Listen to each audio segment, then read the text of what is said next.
Tout le monde semble souffrir des conséquences du conflit en Ukraine. La Russie a perdu d'importants partenaires commerciaux en raison du soutien financier de l'Occident à l'Ukraine, ce qui provoque des problèmes de politique intérieure. Le pays scandinave, l'un des rares pays européens à disposer de réserves de pétrole et de gaz, imprime actuellement de l'argent. Le pays ne compte que 5,5 millions d'habitants, ce qui correspond à peu près à la population de l'État américain du Minnesota. En comparaison, les recettes sont encore plus insolentes. Il y a un problème, bien que la Norvège soit une source d'énergie importante pour la majeure partie de l'Europe, le pays est également plus critiqué. Cela s'explique par le fait qu'elle profite du conflit en Ukraine et qu'elle ne fournit pas un soutien adéquat pour financer les actions militaires ukrainiennes. Cette vidéo traite de la manière dont la Norvège devient extrêmement riche grâce à ses ressources énergétiques naturelles, ainsi que des conséquences géopolitiques de cette situation. Cliquez sur le bouton j'aime ci-dessous avant de commencer cette vidéo. Aidez l'algorithme car YouTube n'aime pas les chaînes qui parlent d'actualité. Continuez à faire des vidéos comme celle-ci avec votre aide. Commençons tout de suite par les bases. Considérons d'abord la première ou les 2 premières années du conflit en Ukraine afin de comprendre pourquoi la Norvège reçoit des sommes d'argent aussi importantes. Nous devons notamment nous pencher sur les sanctions occidentales contre la Russie. La Russie est un important producteur de gaz et de pétrole, comme nous le savons tous. En termes de barils de pétrole produits chaque jour, elle fait partie des 3 plus grandes nations productrices de pétrole, suivi de près par l'Arabie Saoudite et les États-Unis. La Russie est le 2e plus grand producteur de gaz naturel après les États-Unis. Cela s'explique par le fait que le pays dispose des plus grandes réserves prouvées de gaz naturel au monde. Avant 2022, l'Europe était le principal marché de la Russie pour les combustibles fossiles. Comme la Russie pouvait mettre en place un réseau de pipelines la reliant directement à ses clients, elle était le marché d'exportation parfait. Et bien que certains de ces pipelines datent de l'époque soviétique, le réseau a été étendu à l'Europe occidentale au XXIe siècle. Cela a été rendu possible par les gazoducs Nord Stream 1 et 2 qui reliaient directement l'Allemagne et la Russie.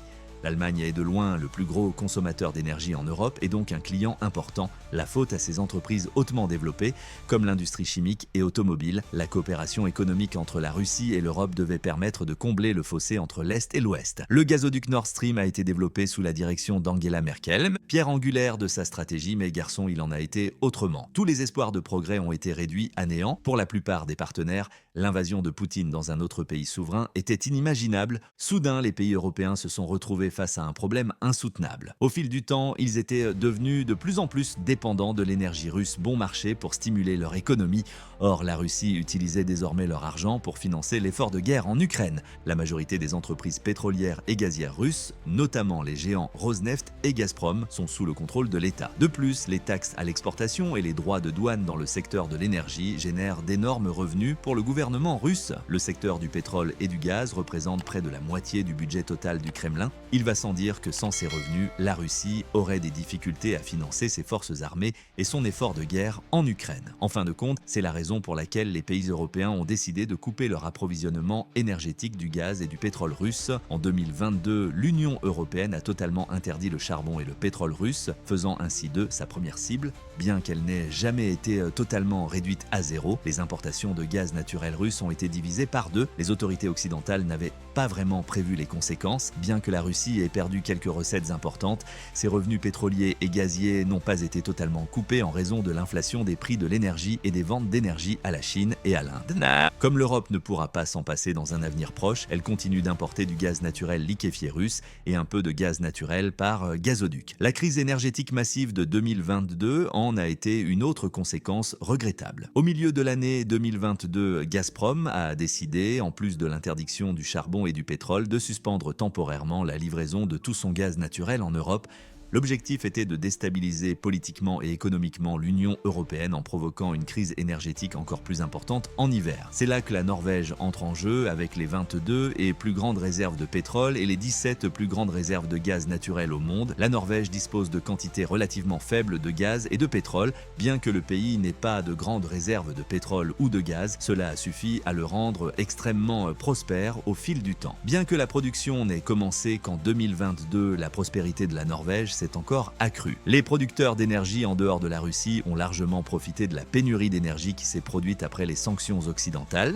Historiquement, les prix du pétrole étaient assez élevés, dépassant les 100 dollars américains le baril. Depuis 2020, le prix a plus que doublé, comme le prix du pétrole a jusqu'à présent dépassé la barre des 80 dollars américains le baril en 2023 et 2024. Le niveau des prix est resté relativement élevé au cours des 2 prochaines années. Mais l'explosion des prix du gaz naturel était encore plus absurde. En 2022, le prix du gaz en Europe a atteint un pic de 170 € par mégawattheure. Cela représente près de 200 dollars par mégawattheure pour nos auditeurs américains. À son apogée, le prix de l'énergie était plus de 10 fois plus élevé qu'avant la crise, où il avoisinait les 10 ou 20 €.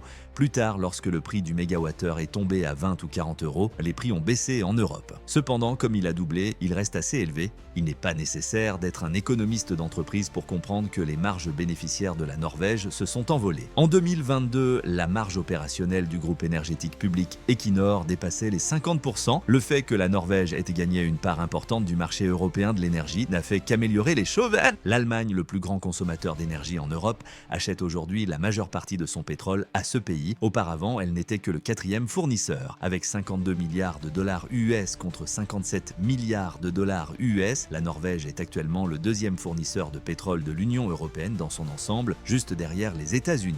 En raison de la baisse de la part de marché de la Russie, le pays est également devenu le premier fournisseur de gaz naturel de l'UE.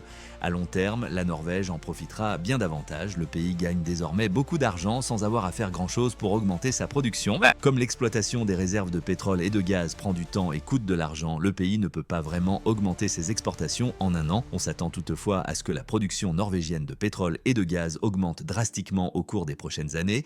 Avec l'argent ainsi gagné, le pays développera encore davantage son secteur énergétique. Cette année, l'industrie pétrolière et gazière norvégienne a réalisé le plus gros investissement de son histoire. Aux États-Unis, 24 milliards de dollars sont investis dans de nouvelles infrastructures. D'ici 2035, Equinor, la plus grande entreprise énergétique du pays, prévoit d'investir 6,7 milliards de dollars par an dans des champs pétroliers et gaziers offshore. Ces initiatives génèrent généralement un retour sur investissement très élevé. La seule limite est la diminution des réserves de pétrole et de gaz de la Norvège. En 1995, les réserves prouvées de pétrole de la Norvège s'élevaient à 13,6 milliards de barils. Aujourd'hui, elles sont tombées à 7,6 milliards de barils. Au rythme actuel de production, cela suffira à peine pour 10 ans ou plus. Il en va de même pour le gaz naturel. En 2000, les réserves de gaz naturel de la Norvège s'élevaient à 3,8 billions de mètres cubes. Actuellement, il en reste encore plus de 2 billions de mètres cubes. Le gaz naturel s'épuisera également au cours de la vie d'un Norvégien typique. La Norvège a choisi d'épuiser ses réserves d'énergie plus rapidement qu'elle ne l'aurait fait autrement, car ses partenaires européens ont un besoin urgent de cette énergie. On espère que d'ici 10 ans, les pays européens auront trouvé des alternatives au gaz et au pétrole. Parmi les domaines prometteurs, on trouve l'hydrogène comme carburant et l'énergie nucléaire, et de plus en plus d'Européens se tournent vers l'énergie solaire. Cependant, le gouvernement norvégien est intelligent et ne gaspillera pas les revenus du pétrole et du gaz. Elle a été l'une des premières nations à produire de l'énergie pour adopter un plan de fonds d'investissement national. En substance, le fonds de pension de l'État norvégien est un portefeuille d'État qui reçoit une part importante des revenus de l'énergie. Les fonds sont investis par la Banque nationale dans des entreprises cotées en bourse et des obligations d'État. En août 2024, les actifs de ce fonds s'élevaient au total à 1,7 billion de dollars américains. C'est absurde, comme en témoigne l'épargne de plus de 300 $0 américains par personne. Actuellement, 1,5% de toutes les entreprises cotées en bourse dans le monde sont détenues par le fonds souverain norvégien. Par conséquent, une partie des bénéfices de vos achats chez Apple et Walmart est reversée au fonds norvégien. À long terme, ce fonds devrait remplacer le pétrole et le gaz comme source gratuite de financement de l'État. L'économie norvégienne et les finances publiques ne seront pas sérieusement affectées si les réserves de pétrole et de gaz s'épuisent. Cela signifie que le pays pourra maintenir son niveau exceptionnellement élevé. Vous voyez, parce que le gouvernement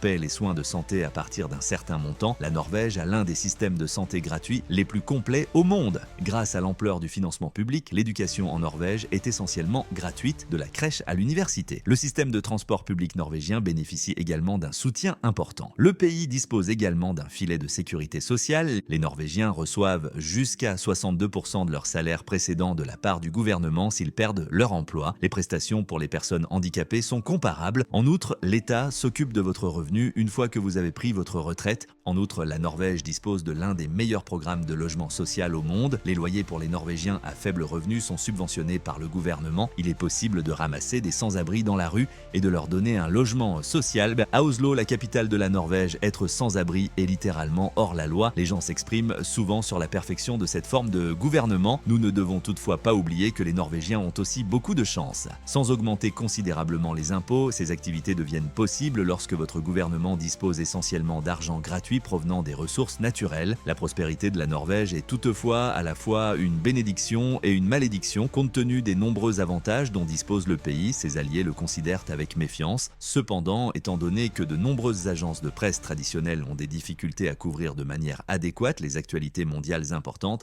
vous n'avez peut-être pas remarqué cette histoire. C'est pourquoi nous avons créé Global Recaps, un hebdomadaire géopolitique qui offre un aperçu simplifié des principales actualités géopolitiques. Chaque soir, nous vous livrons en quelques minutes des nouvelles importantes dans un email qui est envoyé directement dans votre boîte de réception. Le plus beau, c'est que vous pouvez vous inscrire dès maintenant en scannant le code QR ou en cliquant sur le lien dans la description. C'est entièrement gratuit. L'Ukraine, les États-Unis et le reste de l'Europe veulent qu'ils assument une part équitable du fardeau de la défense. Autres en ce qui concerne la nomination, l'UE, l'Allemagne et le Royaume-Uni sont les principaux donateurs pour l'Ukraine après les États-Unis. 2% du PIB du Danemark, 1,2% de celui de la Finlande et 1% de celui de la Suède. Du PIB de la Norvège ont été alloués à l'Ukraine et plutôt comparables à celles des États-Unis, de l'Allemagne, de la France et du Royaume-Uni. Ils contribuent à l'effort de guerre à hauteur de plus de 1% de leur PIB, que l'aide reçue est insuffisante, notamment au regard des milliards de dollars qu'ils ont récemment perçus. Dans le cadre d'un plan militaire de 4 ans, la Norvège a fourni à l'Ukraine 75 milliards de couronnes norvégiennes, soit près de 7 milliards de dollars. Compte tenu des dizaines de milliards de dollars que le pays perçoit chaque année grâce à ses ventes d'énergie et qu'il investit dans son portefeuille d'investissement national, on pourrait arguer que 7 milliards de dollars, ce n'est pas tant que ça. La Norvège s'est engagée à respecter la souveraineté de l'Ukraine et a signé un accord de sécurité bilatéral avec l'Ukraine pour démontrer sa bonne volonté dans cette relation. La majeure partie de l'équipement est obsolète car l'armée de l'air norvégienne vient de passer aux avions F-35. Il est peu probable que la Norvège doive améliorer considérablement ses performances. La nation est indispensable à l'alliance de l'OTAN car elle dispose d'une seule puce de négociation. La nation occupe une position très importante sur le cercle polaire arctique et a une frontière directe avec la Russie. La longueur de la frontière est d'environ 196 km ou 122 miles. La Finlande vient d'adhérer à l'OTAN et a étendu la frontière de l'Alliance avec la Russie de 1340 km ou 830 miles. Si ces nations scandinaves s'unissent, elles pourront exercer une pression considérable sur la Russie, notamment sur sa flotte du Nord, la division la plus puissante de la marine russe. La flotte du Nord possède le plus grand nombre de sous-marins nucléaires, dont certains sont équipés de missiles balistiques. Le problème est que cette flotte, située dans la région nord-ouest de la Russie, est extrêmement proche de la Norvège. À environ 200 km de la frontière norvégienne se trouve Severomorsk, où se trouve le quartier général de la flotte. De plus, les routes d'approvisionnement de la flotte du Nord ne sont pas très éloignées de la frontière finlandaise. Nous ne pouvons qu'espérer qu'il n'y aura jamais de conflit entre l'OTAN et la Russie, mais si c'est le cas, la flotte du Nord sera la cible principale, et comme l'a montré le récent exercice massif de l'OTAN en Norvège, ce pays sera indispensable dans un tel cas. En Norvège, en Suède et en Finlande, 21 000 troupes de l'OTAN ont participé au Nordic Response Training 2024, au cours duquel des combats maritimes, aériens et terrestres ont été reconstitués. Le fait que la Norvège augmente son budget de défense est également un avantage. La Norvège n'a pas atteint l'objectif de l'OTAN de consacrer 2% du PIB aux dépenses de défense depuis le début des années 2000. En 2022, le pays n'a dépensé que 1,6%. Mais comme le pays s'est déjà engagé à atteindre 2% cette année, la situation va rapidement changer. D'ici 2030, le pays prévoit de dépenser 2,7%, ce qui est nettement plus que ce qui est nécessaire. Il s'agit d'un élément d'un plan de défense à long terme. Le gouvernement norvégien a l'intention d'ajouter des frégates, des sous-marins et d'autres navires à sa flotte. La Norvège étant située à proximité de la flotte du nord de la Russie et de l'océan Arctique, les capacités maritimes sont essentielles. En outre, la Norvège va acquérir son premier système de défense aérienne à longue portée. Le nombre de brigades dans l'armée norvégienne passera de 1 à 3. La force intérieure, composée de bataillons rapidement mobilisables, stable sera augmenté de 45 hommes au total. Notre situation sécuritaire se détériore, nous devons donc investir plus d'argent et nous concentrer davantage sur la défense et la préparation opérationnelle, a expliqué le ministre des Finances de la Nation. Il a également décrit comment ces idées seraient financées par son gouvernement. Il affirme que nous pouvons augmenter les dépenses de sécurité nationale sans réduire les services publics, étant donné que nous générons des revenus pour la société en raison de nos ressources naturelles. De plus, une augmentation des dépenses de défense n'a pas d'impact négatif sur l'économie si elle est réalisée avec prudence. Selon le ministre des Finances, la nation dans son ensemble bénéficiera de différentes manières des dépenses de défense que nous proposons. Si autant d'argent est dépensé pour l'armée, cela doit être fait d'une manière qui crée des investissements et des emplois en Norvège. Nous avons déjà vu comment cela a fonctionné en Russie, où les dépenses de défense ont conduit à une économie de guerre avec de nombreux emplois et une croissance économique. Les dépenses de défense ne peuvent donc pas être considérées comme un coût pour la société, mais comme un investissement. Tout bien considéré, la Norvège tirera probablement des milliards de dollars du conflit de la Russie en Ukraine. Le pays peut continuer à accumuler des milliards dans son fonds de pension publique sans recevoir beaucoup de soutien de ses alliés, étant donné son importance stratégique pour l'alliance de l'OTAN. Actuellement, le Qatar est une autre nation qui profite de l'effondrement de la Russie. En outre, les causes de l'ascension du Qatar sont fascinantes. J'en ai déjà parlé précédemment, alors regardons d'abord cette section.